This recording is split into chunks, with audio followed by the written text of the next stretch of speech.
A partire dagli anni '80, un'idea ha lentamente preso piede nel mondo.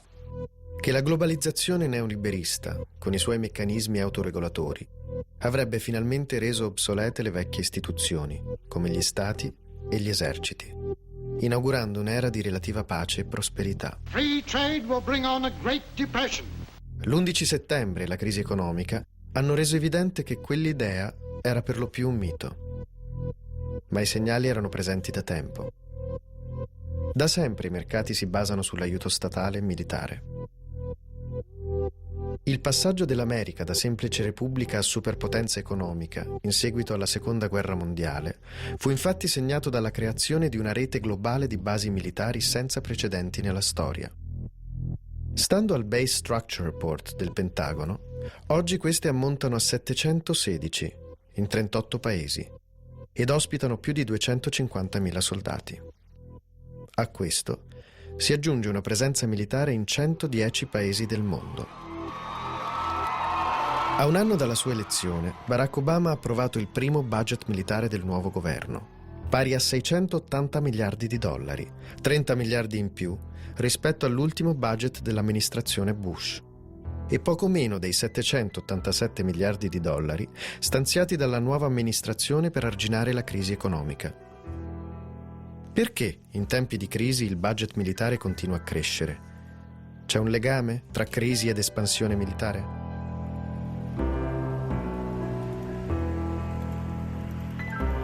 When we have different presentations or sometimes bands that come, or even when we have talent night, if we have people that want to show off their talent, we have a stage. We've done all sorts of things here, from a Halloween party, there's Christmas parties, there's other events that happen here at this center as well. Yeah, they have salsa classes, so I've never taken a salsa class. In the early 21st century, military bases, the network of military bases all around the world, forms the new empire that the United States is trying to build. When you look at the Pentagon's website and their public information, they acknowledge having somewhere over 700 military bases scattered among about 130 countries. That's astonishing. That's astonishing. Most Americans have no idea. There are more than 250,000, more than 250,000 U.S. troops stationed on these bases all around the world. It's not illegal to tape, but I got to respect the manager's point of view. Those are the movies that we have, and the movies are free. The unit of empire in the classic European empires was the colony. The unit for the American empire is not the colony, it's the military base. Bases are the empire. They're the point of projection of power and expansion of power. Most people don't understand that the bases exist, don't understand the functions of military bases, and it's frankly, it's much easier for people to engage with things like an atrocious war in Iraq, the question of torture, things that immediately outrage them. These are internet stations where soldiers can not only check the internet, but they also have the capability of doing webcams back home. You can go in. To focus on war and not war preparation is to simply shovel after the elephant. One has to look at the war preparations that are going on around the world, which military bases are central to. If one doesn't pay attention to that,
で米軍がそこに沖縄に入ってきたら大昔はこの鐘をねこういうので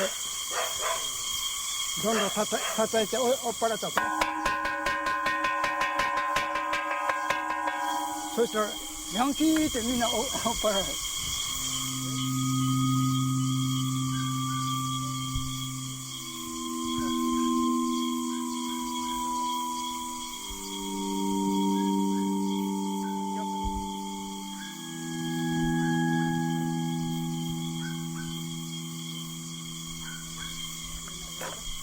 これ米軍基地というのは土地だけ奪ったんじゃなくして人の命も奪ってね文化も歴史もみんな奪っているわけだからこれは許してならん。で世界の平和のために基地を使うとか言うけれども朝鮮戦争っていうのがあったでしょ。ベトナム戦争あるいはイラクそこら辺をよく見ると必ず人を殺してるわけね。で人を殺すために自分たちの土地が使われるのに非常に心が痛い。国に私は料理するから包丁貸してくれんかって言ったら貸してもいいけれども人を殺すから包丁貸してって言ったらこれ殺人だから私の土地だから返してくれというのを日本語で書きました。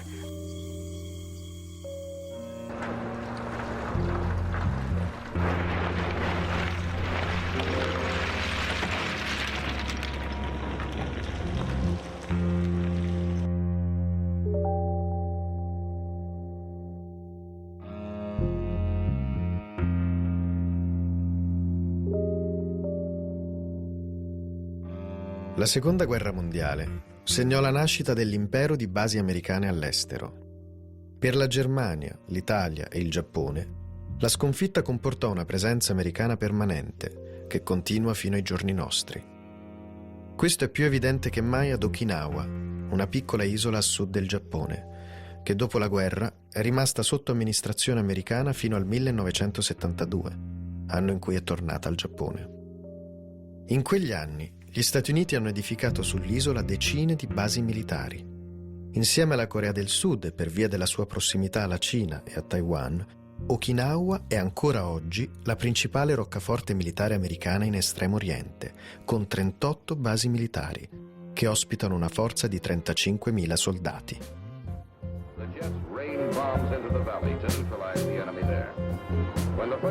La crescente tensione tra Stati Uniti e Unione Sovietica in seguito alla Seconda Guerra Mondiale determinò l'inizio di un'escalation militare senza precedenti e di una politica di sfruttamento della paura e dell'insicurezza che in forme diverse è continuata fino ai giorni nostri. You know how bad sunburn can feel. The atomic bomb flash could burn you worse than a terrible sunburn, especially where you're not covered. In quegli anni gli americani allargarono la loro presenza militare a nuovi paesi, primo fra tutti la Corea del Sud, che ancora oggi ospita 26 basi americane. Ma non tutte le nuove basi sorsero dalle ceneri di una guerra. Alcune furono il risultato di ben più freddi calcoli geopolitici. È il caso di Diego Garcia, una piccola isola nell'Oceano Indiano, parte dei territori britannici d'oltremare, i cui abitanti si trovarono involontariamente protagonisti dello scontro fra le due superpotenze.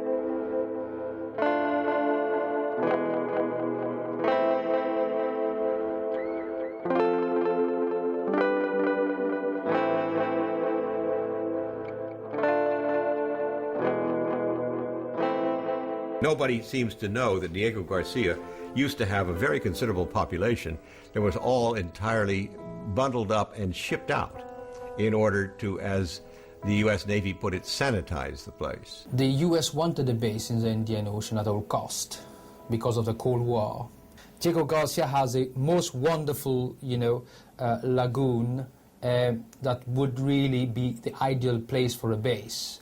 So we were at the wrong place, at the wrong place at that time, because that place was the best place for the most sophisticated US and UK base outside of the US and the UK. Nel 1971, in base a un accordo tra Inghilterra e Stati Uniti, gli inglesi concessero agli americani l'uso dell'isola per scopi militari, in virtù della sua posizione strategica, e deportarono i suoi 2000 abitanti. Oggi, stando al Pentagono, Diego Garcia è una delle 13 principali basi americane al mondo ed ha infatti giocato un ruolo cruciale in tutti i conflitti post-11 settembre.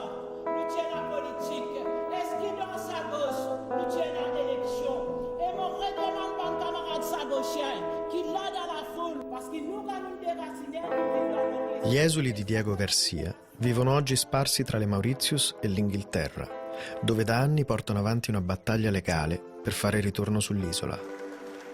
Nel 2008, però, la Camera dei Lord britannica ha annullato tutte le precedenti sentenze che sostenevano il diritto al ritorno degli isolani. Oui, je pense que le gouvernement américain, si est responsable, il aurait dit quand même, il savait très bien qu'il y avait des gens qui vivaient sur ces îles, étant donné qu'il voit tout ce qui se passe dans le monde. Je ne pense pas qu'il n'ait ignoré que nous étions à Diego Garcia. We had to suffer exile for defense purposes. And we paid that price, and that price is to be exiled from your homeland for the defense of the West.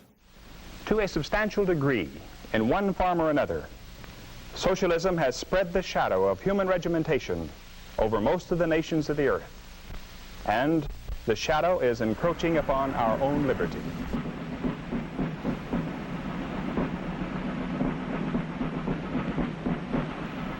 Our business system has continued to provide a better life for our increasing population, in spite of destructive forces which have pounded against our foundation of freedoms with no avail. However, wars, or the threat of wars, interrupt the normal operations of our competitive business system. I was certainly a Cold Warrior. I thought that the Soviet Union was a menace. I still do. I still believe that we had every right to try and defend ourselves against the power of the Soviet Union. I began to change. I got new information after the collapse of the Soviet Union in 1991. Above all, how fast our country moved, the United States, to find a replacement enemy, to keep the military-industrial complex functioning, to serve the vested interests in the Cold War system. I was appalled by this. I believe that we should have had, after the collapse of the Soviet Union, that eliminated any basis for this global apparatus. There was no further reason for it. It was irrelevant. Instead, they moved at once to find another enemy: China, terrorism, drug lords, even instability. Anything to keep it going. We need an enemy. It's like we were a football team and we've been practicing to play a game. We learned certain plays, and now we don't have any opponent. You know, how can we play this game anymore? And so they needed a new enemy. And the new enemy, well, for a while it was drugs. We had a war on drugs. But then came terrorism, and that was a very good substitute in the minds of our leaders. Sometimes we're afraid of big things, and sometimes we're afraid of very little ones. But now there's something else about fear that I don't think you quite understand, Billy. What's that? Well, sometimes when you become afraid, there isn't anything that's really dangerous. Sometimes you think things are dangerous when they're not. John Stockwell, former CIA agent, wrote, I think, a very prescient book called In Search of Enemies, in which he identified different eras in the U.S. society where the propaganda machine was geared up to identify a particular enemy of the moment, in order that the U.S. public would support a military buildup or support a particular war. So I think today we have, for instance, Chavez in Venezuela, who really hasn't worked out too well as an enemy. So I think they really had to go to Ahmadinejad in Iran. Before that it was Ortega in Nicaragua and Khomeini in Iran. There was Ho Chi Minh and Castro, for instance. So there always has to be a set of enemies that justify U.S. military buildup, particularly at a time when, for instance, after the collapse of the Soviet Union, there was a danger that the U.S. public would no longer support continual war, continual military buildup. What then becomes the rationale for continuing to have these military bases, for continuing to have the military alliances, for a military budget that equals the rest of the world combined.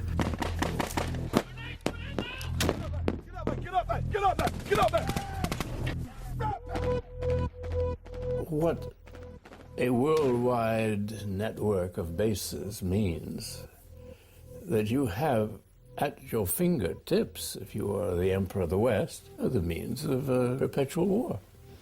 There's always somebody we don't like and somebody who must be stopped. Perpetual war for perpetual peace is being the American dream. Once we were launched upon empire, we would never look back. And we would always find a pretext to attack an enemy.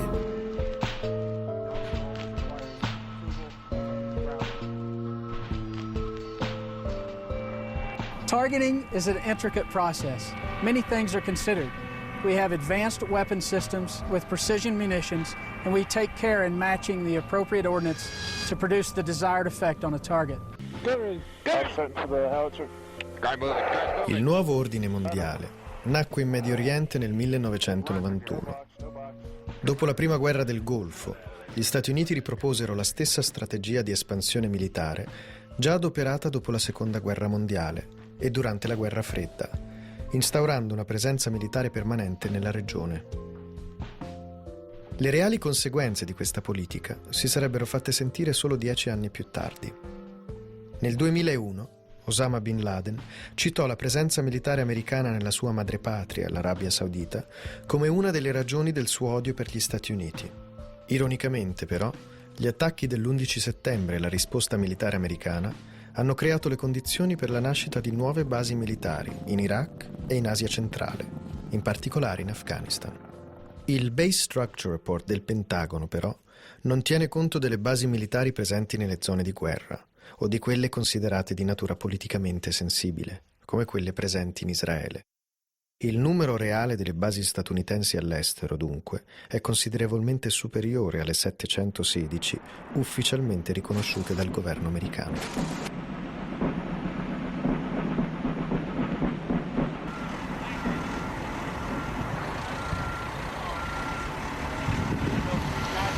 Before engineers and contractors can begin construction on buildings here at the 380th, they first need a good foundation to build upon. We are in charge of keeping the base clean, fence repair, concrete pads. The heavy repair shop is currently working on pouring a concrete foundation for the base's new temporary gym.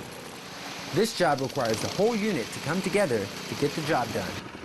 The relationship between bases and war is a hand-in-glove relationship. Bases, most of the U.S. bases, I would say the majority, are the result of war. They are the booty or loot of war, in the sense that they were captured during wartime and never given back. When a very large, burly man comes and makes you an offer you can't refuse, you end up with a military base.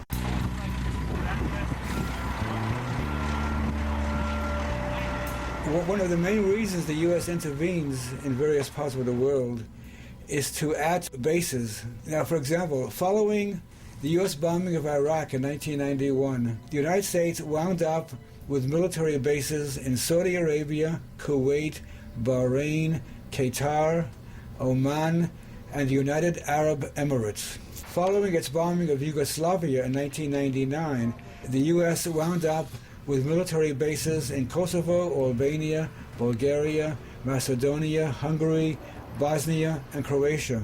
Following its bombing of Afghanistan in 2001 and 2002, the U.S. wound up with military bases in Afghanistan, Pakistan, Kazakhstan, Uzbekistan, Tajikistan, Kyrgyzstan, Georgia, Yemen, and Djibouti. Following its bombing and invasion of Iraq in 2003, the United States wound up with Iraq.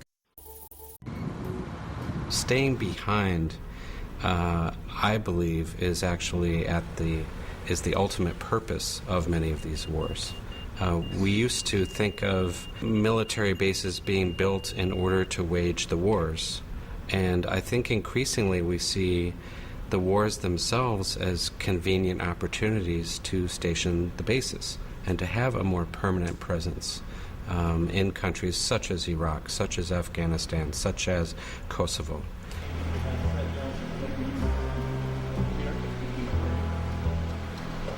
Also have some freeways.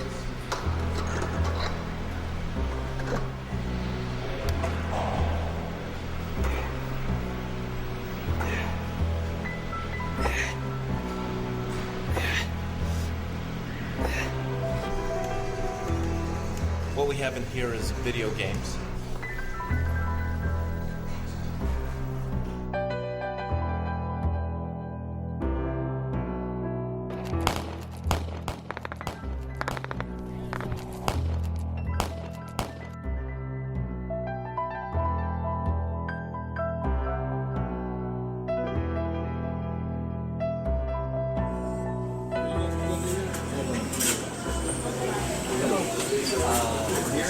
Number 9 and Diet Coke.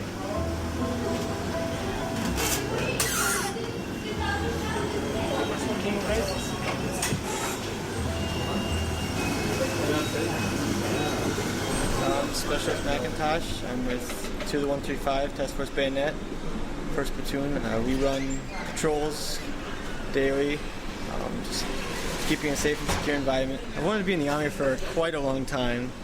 And when I hit that age, I was like, well, it's a good way to pay for college, get to do something I wanted to do for a long time, and guns, doing this active, I never wanted a desk job, so it had to be infantry for me, something where I could be moving around, constantly doing something active, so. How do you feel about being deployed to Iraq or Afghanistan? I'm nervous, but I'm ready. If I get called to go, I think it'd be another exciting experience for me. Fire the baton! Fire the baton! Fire the baton! Fire the baton!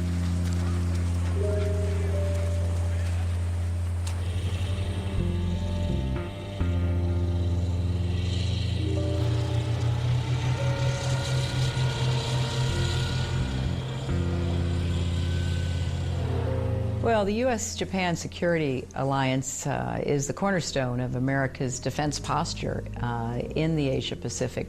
And you know, the United States is both a trans-Pacific and a transatlantic power. But we couldn't project that power without the men and women who serve here in Japan. As we look at the region, it is at peace, but we have threats like what we hear every day from North Korea.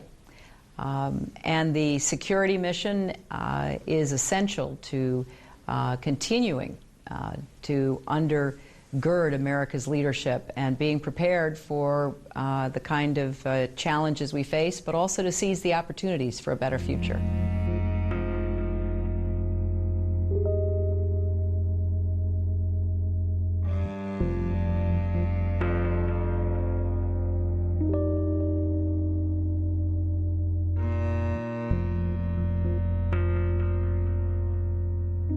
All'inizio del 2009, in seguito alle continue proteste della popolazione dell'isola, il segretario di Stato americano Clinton ha firmato un accordo col governo giapponese per spostare gli 8.000 soldati stazionati nella base di Futenma sulla vicina isola di Guam, un territorio statunitense.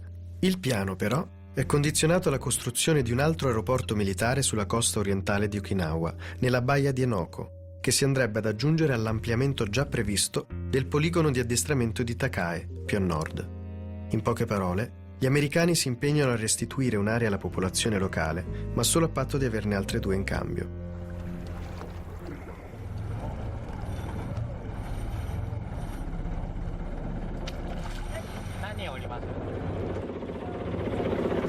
このジュゴの食べる海藻は沖縄県でもですね、ここが一番良好に育っていると言われている沖縄県が認めている場所なんです。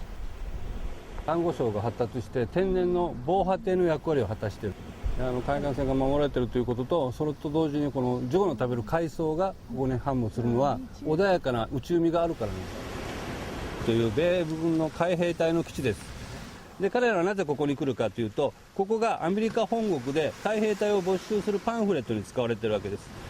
その建物を一部壊してですね、今度はこの海を2000メーター、辺野古の方から大良湾、この岬をまたいで2000メーター埋め立てる計画が今あるわけなんですけど、これらの具体的な、環境や人間へのインパクト、これに対する責任を米国は全く負っていないんです。新たな基地を、この海を埋め立てて、この陸地を削って、巨大な空港を作ろうとしている。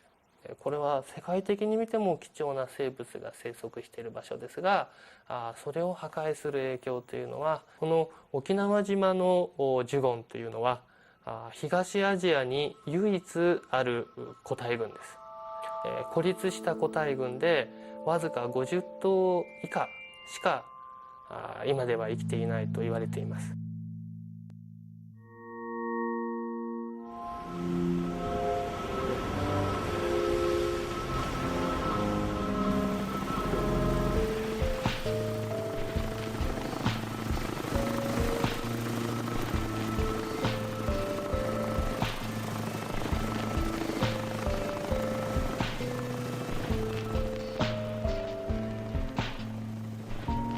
この森が、やんばるの森といって、沖縄で唯一大きな森です。もう本当に、この自然を僕らのものにしたい。ここは日本の国なのにアメリカの、旗が立っていて、私たちがここに入ることができないっていうのは非常におかしなことだと、考えています。今は本当にこのジャングルの訓練というのはここしかなくて、米軍はここを、離したくない、そういうようなところです。でそのやんばるの森を守るために、そして私たち住んでいる住民の暮らしを守るために、今ここに座り込みを続けています。で N4、 ここが 1,2,3,4,5,6、 これが6つのヘリパッドです。3つが建設されている計画ですけれども、私たちがこうやって座っていることによって、工事が今ストップしているという状況です。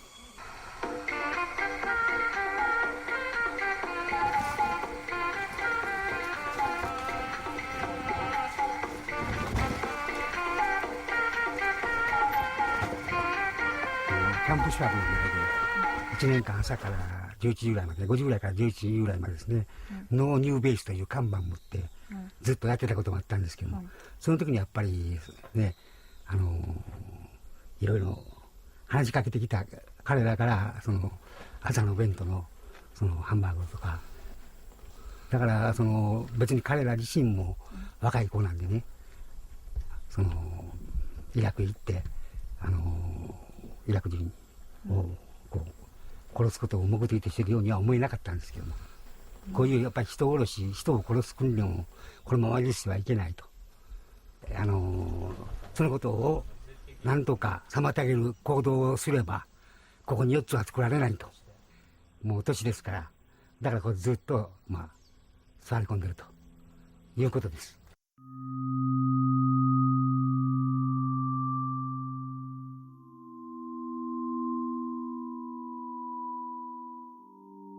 We have a lot of challenges, but we also have some real opportunities.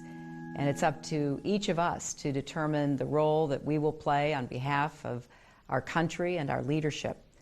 But I have every confidence that when it comes to defending America's security and advancing our interests, we have nobody better than all of you.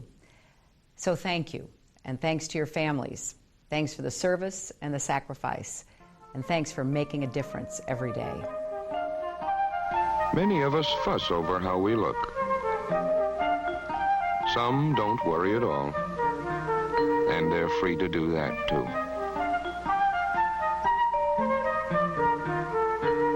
But only because others shape up, step forward, and serve our country.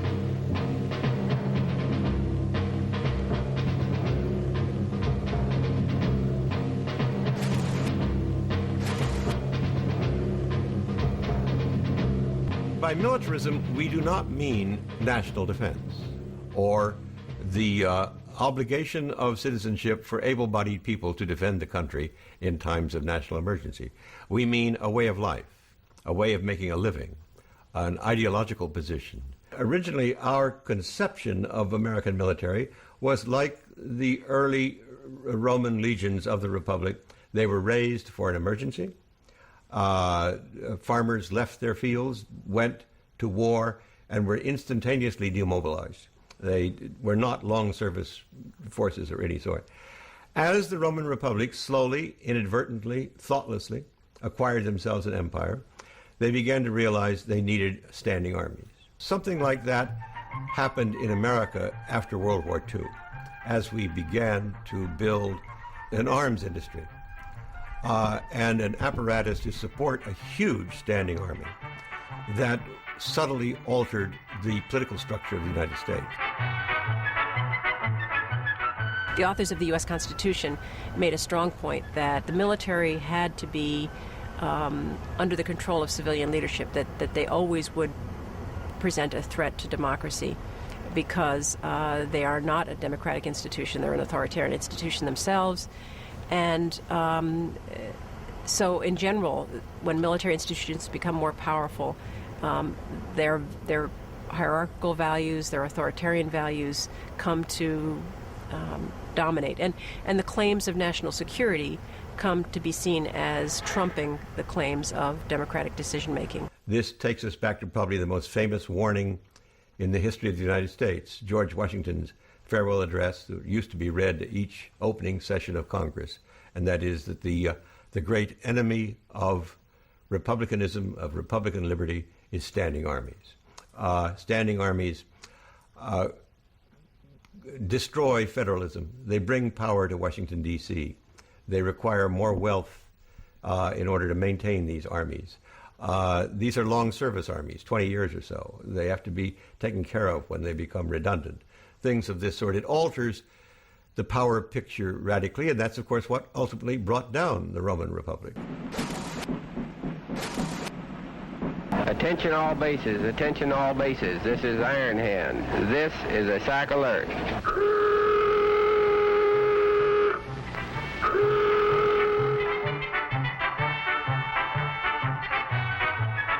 When we talk about the military-industrial complex, we have to include bases as a part of that complex. And observers have noted that there's something called a carry-on imperative. And the carry-on imperative is that institutional momentum, and it's based in part on profit, particularly when you privatize. There's a profit motive for these corporations who are helping to build and run the bases and provide the weaponry that is then stored at those bases. There's a huge number of corporations who are profiting by all of the equipment and the operations that go on. To protect the future of America, the defense techniques of tomorrow had to be discovered now. They were discovered in electronics. That is how SAGE and bursting computers into military service. Electronics for combat use means new concepts, new tools, new weapons. You are listening to the heartbeat of the SAGE computer. Every instrument in this room is constantly monitoring, testing, pulse-taking, controlling. Who owns this place? Who owns General Electric? They make atom bombs. Well, how do they get the money to make them? And who's giving it to them? And why? To protect us from what? These are all questions that somebody like Obama should have been asking himself. It just didn't happen, the empire. It was designed. And those bases just came along like, some terrible cancer.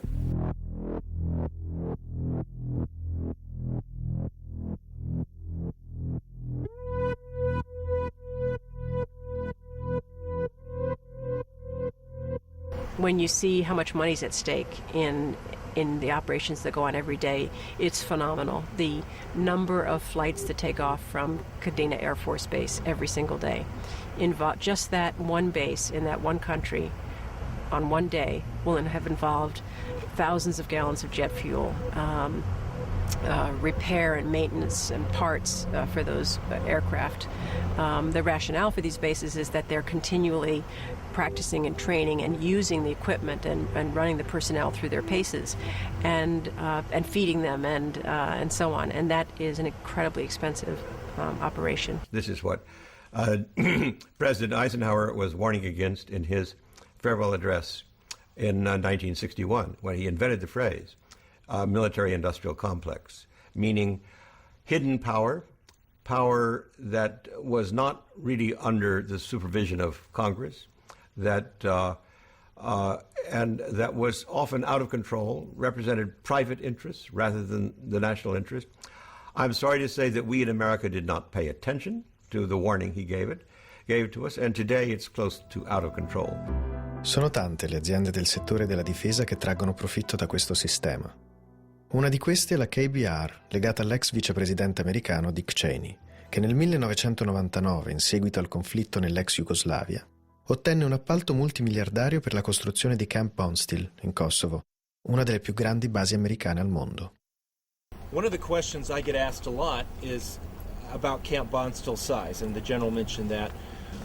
People ask me if Camp Bondsteel is the largest military installation in Europe for the United States. The answer is no. This is certainly a good base and able to support the mission that we have here and the troops, but as you can see, it is designed not to be permanent, and should the time come that it's time for us to leave, we could pack this up and bring the buildings down. A pochi chilometri dalla base di Camp Bondsteel e dal confine kosovaro in Macedonia è previsto il passaggio di un oleodotto fortemente sostenuto dagli Stati Uniti, di nome Ambo, concepito da un architetto macedone emigrato in America e oggi patrocinato da suo figlio. My late father was a designer-builder, an architect of luxury contemporary estates in New York State and Connecticut State in America. And he used to get this question a lot. What do you know about building a pipeline across 3 countries halfway around the world?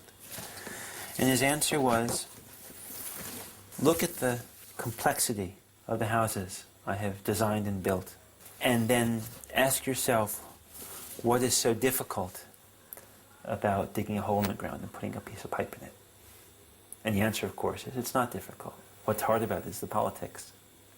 That the AMBO project seeks to move between 35 and 45 million tons of oil per year for about $1.30 a barrel from the Bulgarian Black Sea port of Burgas to the Albanian Adriatic Sea port of Lore. The fact of the matter is, even $1.30 a barrel, it's a profitable pipeline and cheaper than going through the Bosphorus Straits. So it's a real win-win situation, not only for the 3 Balkan countries, but also for the oil. Everyone wins. It's a win for the environment, it's a win for the oil companies, it's a win for the countries. It has to be built.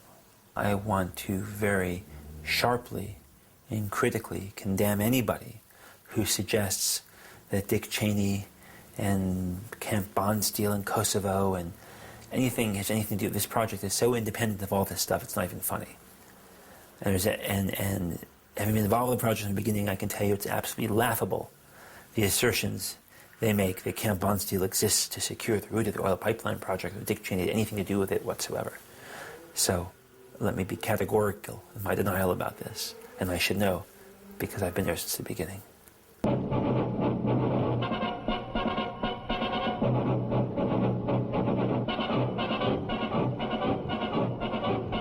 La KBR, però, oltre ad aver costruito la base di Camp Bondsteel, ha anche realizzato lo studio di fattibilità per l'oleodotto ed un suo ex dirigente è oggi a capo della Ambo Corporation.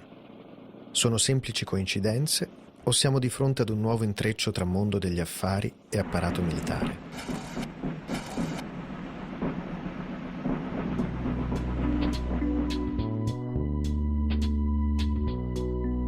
The United States consumes 1/4 of the world's oil every day. More than any other country, far more than any other country. The U.S. Department of Defense alone consumes as much petroleum as Sweden does on a daily basis. That's a huge amount that has to be procured day in, day out, 365 days a year. To safeguard that oil, the United States must have some capacity to protect it. And in this country, that job has been given to the military. And the military must have bases, naval bases, Air Force bases and Army bases in the areas where the oil is located or along the supply routes. If you look at the map collectively, there's an almost contiguous string of U.S. military bases from Poland to Pakistan in this really strategic middle ground between the emerging economic competitors of the United States, the European Union on one hand, and China and Japan on the other. The U.S. has a formal policy of maintaining military dominance of the Persian Gulf area. It's called the Carter Doctrine. After President Jimmy Carter, he said, protection of the flow of Persian Gulf oil is a vital interest of the United States, and to protect that flow we'll use any means necessary, including military force. To that end, he said, we will need military bases in the Persian Gulf area, and he established military bases to support this policy of protecting the flow of Persian Gulf oil. And then wars were fought as well in line with that policy. East and West are united in pioneering a new frontier of progress, serving the interest of the Saudi Arabs, serving the interest of the United States, and demonstrating the vitality of the American system of free enterprise. A system which, from this new frontier, is pumping into the trade of the world oil, one of the materials that is making a truly great contribution to our modern civilization.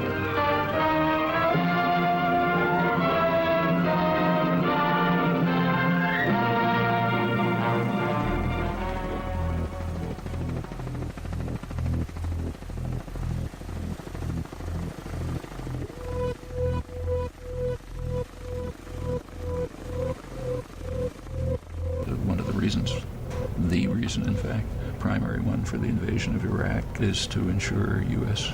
control over the major energy resources of the world. The embassy that's being built inside Baghdad is a city.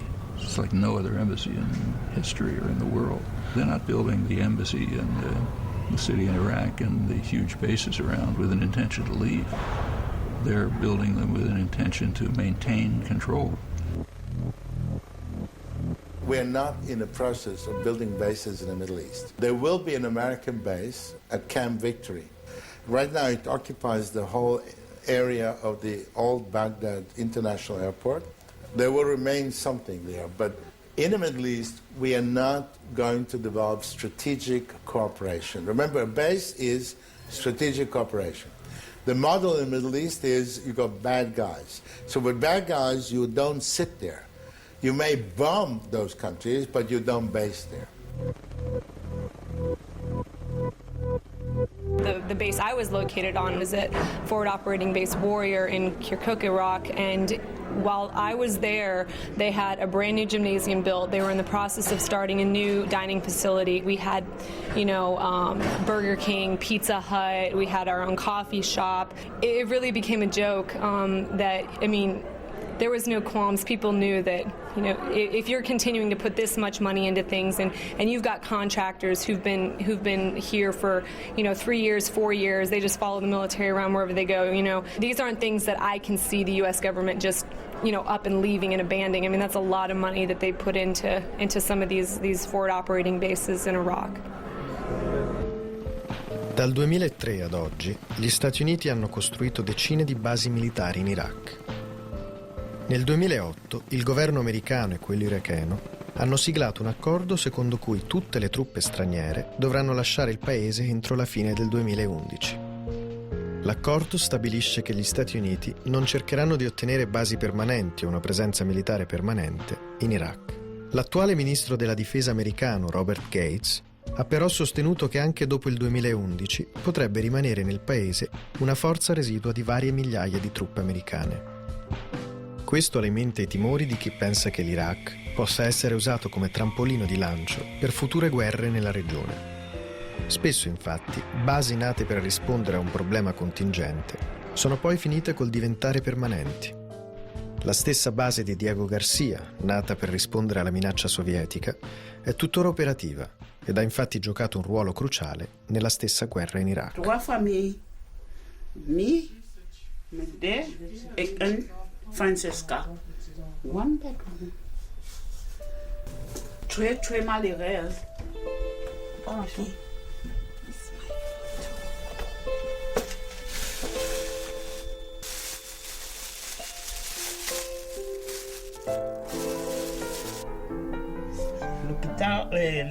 L'église Salomon, l'église Salomon. And Diego Gracia. C'est de Diego Gracia. Ma maison de Diego Gracia. Sont détruits. On détruit.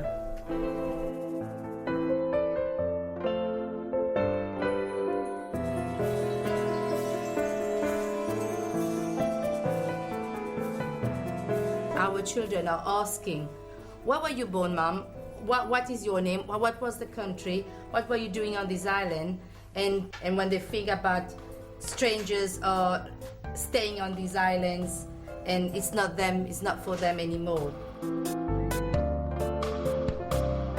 They said in their study, feasibility study, that the island is not safe for the people to go there, to return there.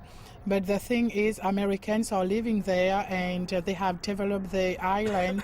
And I even heard the island look like a little New York. And Americans are enjoying their lives there. Why should we not have the rights to go on our island and enjoy the same way they are doing?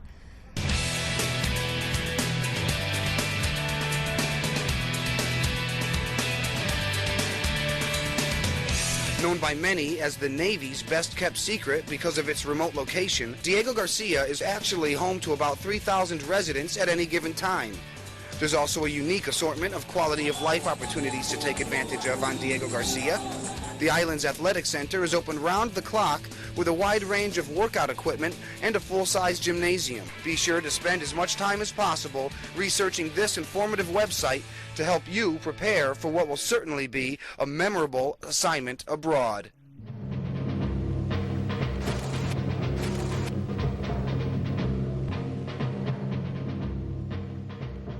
When you try and think about who should be held accountable for the violence that's waged from U.S. military bases, I think there's plenty of responsibility to go around. It begins with U.S. elites who make plans without consulting the people of the United States about where these bases are going to go.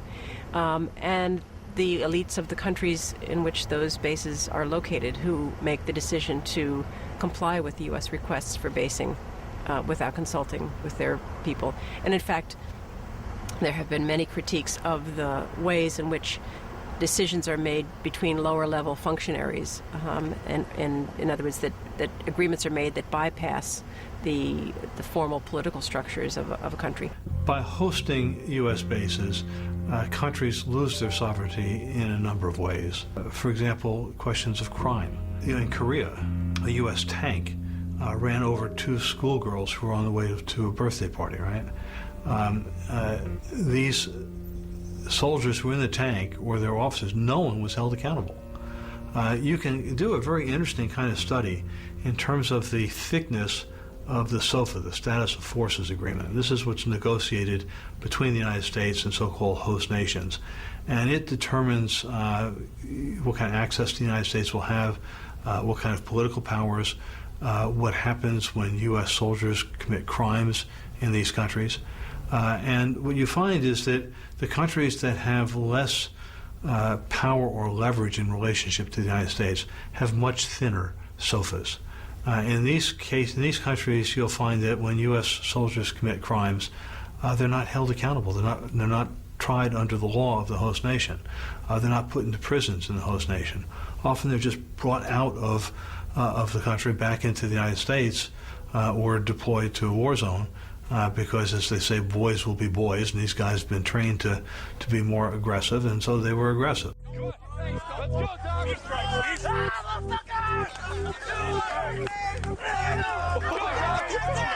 Come on, Dog!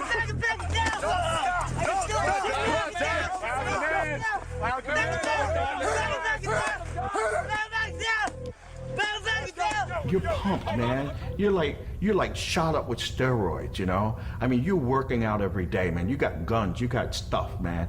And so when you leave off the base, man, I mean, you're feeling pretty good about yourself, you know? I mean, you're feeling like you're a tough guy. You could kick anybody in the butt. So coming into town with that sort of attitude and getting kind of drunk, and then somebody looking at you the wrong way, you know, you just knock the hell out of them, you know? And, you know, you're a soldier, you're a Marine. I mean, they like that stuff. The military likes that stuff. They may say, well, we don't want our guys breaking local laws and causing problems for the local people. Bull crap. That's garbage. I mean, if that's the case, then you don't let us off the base. You let us off the base, there's going to be issues.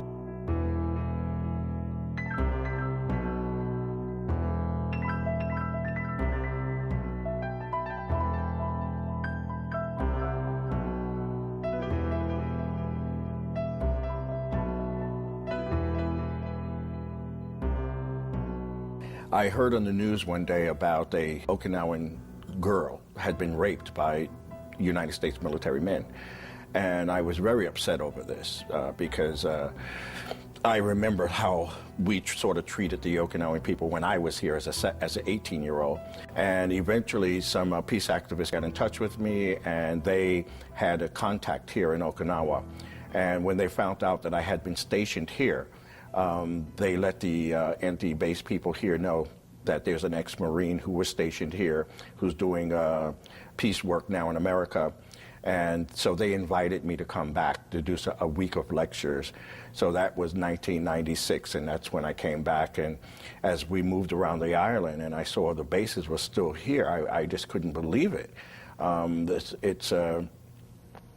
It's almost like a cancer here for these people. Since the end of World War II, these bases have been here.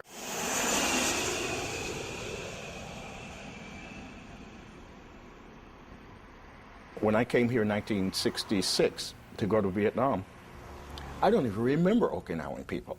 I don't even remember seeing them. They were the shadows walking around. What I do remember is the women. I remember the drinking. I remember the fighting. That's what I remember. But in terms of like Okinawan culture, I didn't eat their food. I ate cheeseburgers at the base. You know, I didn't drink their alcohol. I drink Budweiser, you know, at the base. So this whole idea of Americanism stays within that base. It stays within the militarism of ourselves. This is something the Americans should know. What happens when we open bases in other people's country? What kind of problems does it solve? Or does it cause more problems? And I think it does. I think people get really angry, you know, at this idea that we are policing the world. We have a right to put bases anywhere we want. We don't have foreign bases in America. We don't have any British base. We don't have any Korean base. We don't have any French bases, or, you know, we just all American bases. And for us, our bases are fine. The noise is our noise. It doesn't bother us at all because they're our bases. But for other people, it's a real problem.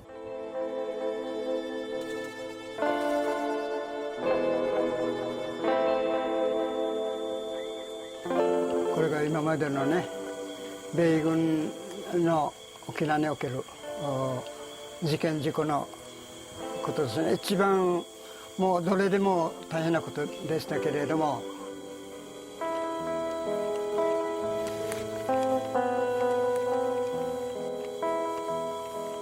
でこれ時間がないので多くは書いていませんけれども。No camera. No camera. No. No. 邪魔なんだよ。No. 墜落事故があったのは今日午後2時20分ごろ、沖縄国際大学上空でバランスを崩した海兵隊普天間基地所属の CH-53 大型ヘリコプターが校舎に衝突した後墜落しました。CH-53 実際に今から4年前に近くの大学の本館のビルに大型ヘリが墜落して炎上いたしました。本当に大惨事が起こって、奇跡的に人的な被害、死者はいなかったんですけども、普天間飛行場はこのように住宅に囲まれてまして、アメリカ軍の基準から違反してるんです。多い時には1日に40回の離発着がありますから、それらのものすごい飛行機の音が、市民の生活をいわゆる破壊をしております。あと一つは、これらが飛んでるところが市民の住宅地の上空の上を飛んでるので、墜落の危険性、つまりいつ起こるかということでの危険性を感じています。待って、あんま変わらないよね。殺していいかしら。超頑張ってるちっちゃい子時みたいな。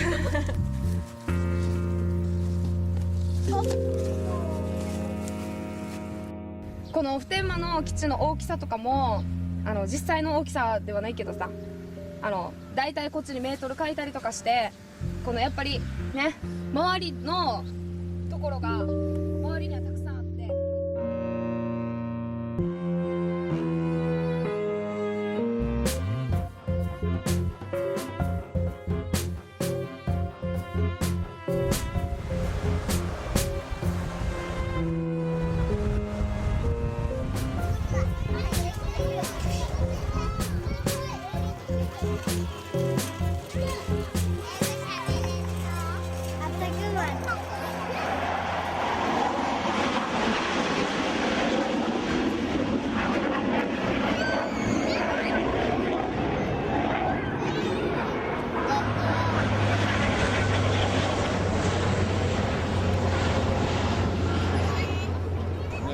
基地からこの保育園は300メートルも離れてないところにあるんですよ。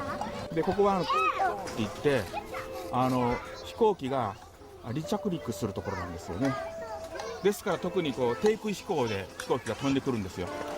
で本当にヘリコプターなんか人の顔が見えるぐらい近づいてるんですよ、低空飛行。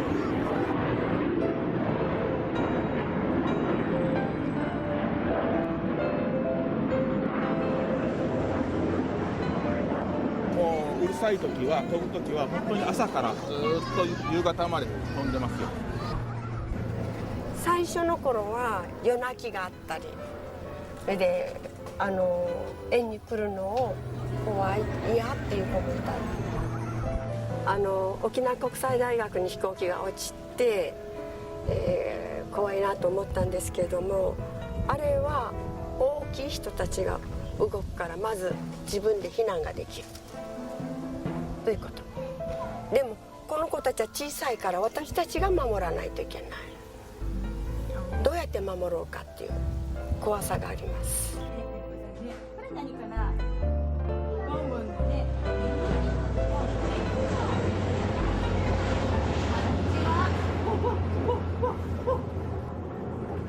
あれ誰？ペリカン、すごい。ペリカン。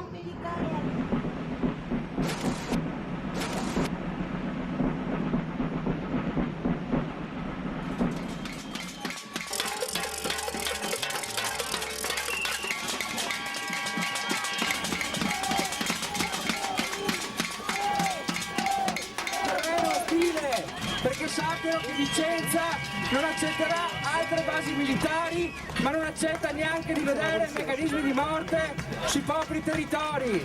E quindi siamo per lo smantellamento di queste strutture, perché chi ha le armi se ne vada ancora una volta a casa. Nel 2007 gli Stati Uniti hanno annunciato i loro piani per la costruzione di una nuova base militare a pochi chilometri dal centro storico di Vicenza. La città già ospita una base militare americana, la caserma Ederle, sede della Southern European Task Force, e una delle 10 basi americane presenti in Italia. L'area designata per la nuova base militare è l'ex aeroporto civile Dal Molin, ormai dismesso. I piani per la nuova base militare prevedono 48 edifici su una superficie di 79.000 metri quadrati. La nuova base ospiterà l'intera 173esima Brigata Aviotrasportata, un corpo d'élite che ha giocato un ruolo di spicco nelle invasioni dell'Iraq e dell'Afghanistan. I couldn't give a damn about Vicenza, because in Vicenza you have 4 people in Vicenza, 3 of whom are over the age of 90, and the base in Vicenza is nothing of a base. It doesn't generate smoke, noise. There are no planes landing. So anybody who complains of Vicenza, from my point of view, is a dirty commie, okay? But why? Because the Italian government, the region, the authorities have decided, yes, and they want to make a noise, even though these are entirely harmless people. It's like having tourists. They don't have tanks, they don't have helicopters, they don't crash aeroplanes on your head. So it's purely ideological and negativist by a bunch of people who don't do anything and are worthless.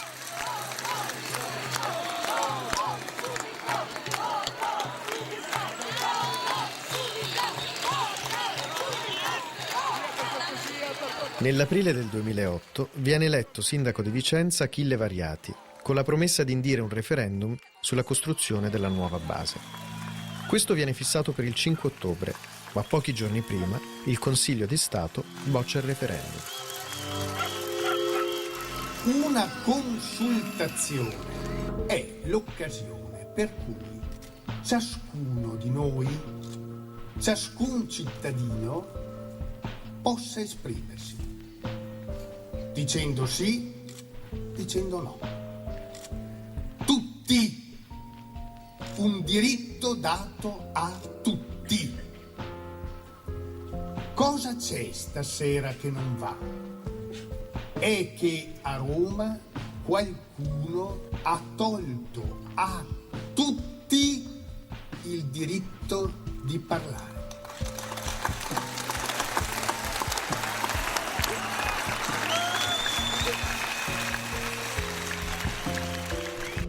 I cittadini decidono comunque di indire un referendum autogestito e il 5 ottobre il 95% dei votanti si esprime contro la costruzione della nuova base.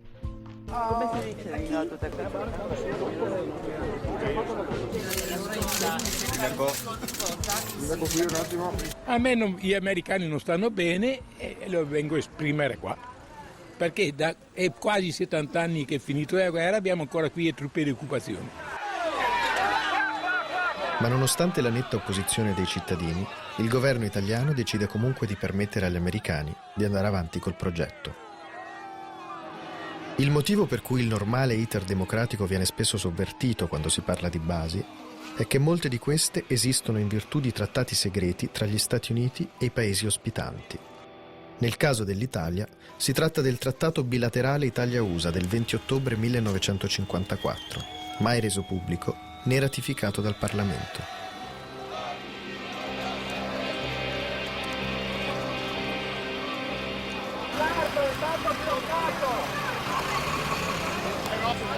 Allora cerchiamo, sta arrivando un altro camion, cerchiamo di stare tutti insieme.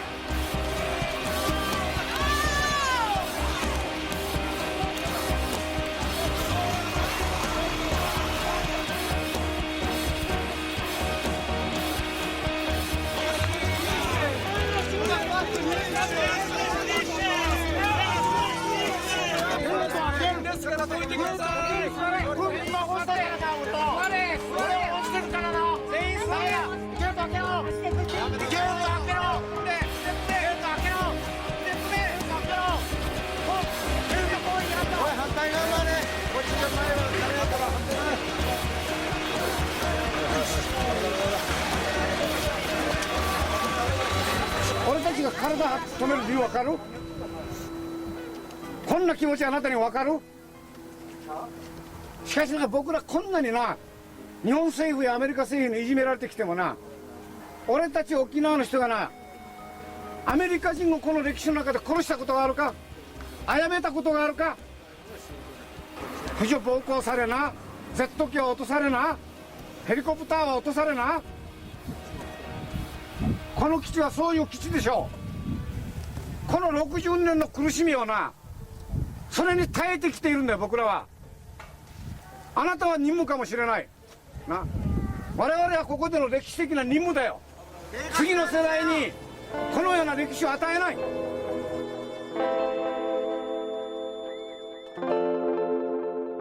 When you go to elementary school, you're taught the Declaration of Independence. And if you're paying attention on the day that it's taught, you'll be taught that it says that King George III kept among us standing armies in times of peace that committed abuses and usurpations. I mean, this is language I can't make up.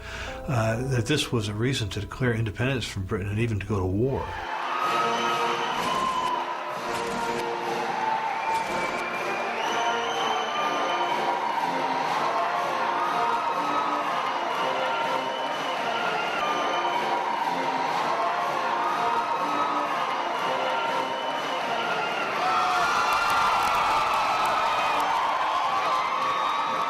L'elezione di Obama è stata accolta da molti nel mondo come l'inizio di una stagione politica radicalmente diversa da quella di Bush. E per molti versi lo è stato.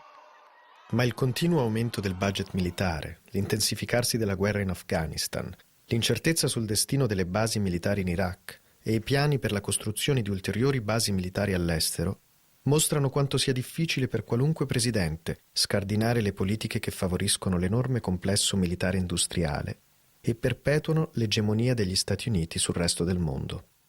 We have been compelled to create a permanent armaments industry of vast proportions. In the councils of government, we must guard against the acquisition of unwarranted influence by the military-industrial complex. The potential for the disastrous rise of misplaced power exists and will persist. Nel 1961 il presidente Eisenhower mise in guardia il mondo dal pericolo rappresentato dai crescenti interessi commerciali dell'industria bellica. 50 anni dopo, il suo avvertimento è più attuale che mai. Gli Stati Uniti ora devono scegliere: destinare le poche risorse disponibili al consolidamento delle istituzioni sociali e democratiche del paese o continuare a nutrire questo apparato parassitario che per definizione potrà soltanto produrre nuove armi e nuove guerre.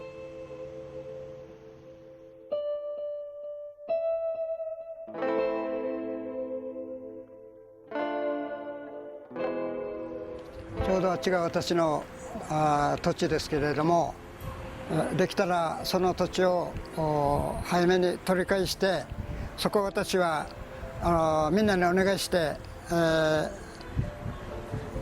大根を植えようと思っています。そうしたら5、6列植えるだけで120万本の大根ができるわけだから、沖縄の人たちにみんなに無料で配ろうと思っています。そして平和のためにこの土地は利用しようと。展望を持てば道は開けていく。展望もない奪われてもやむを得ないとこんなしたら世の中は良くならんわけだから、我々が夢と希望を持って本来人間の生き方をじっくり、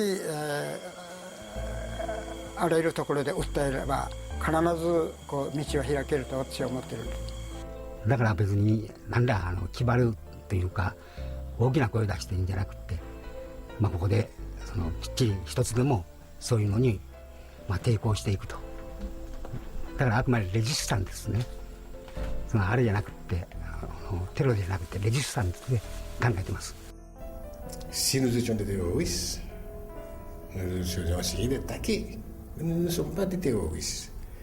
Nous ne sommes pas contre de la base à Diego Garcia. Si c'est fait pour le bien du monde, il n'y a aucune raison pour que nous soyons contre. Et pensez au moins à nous.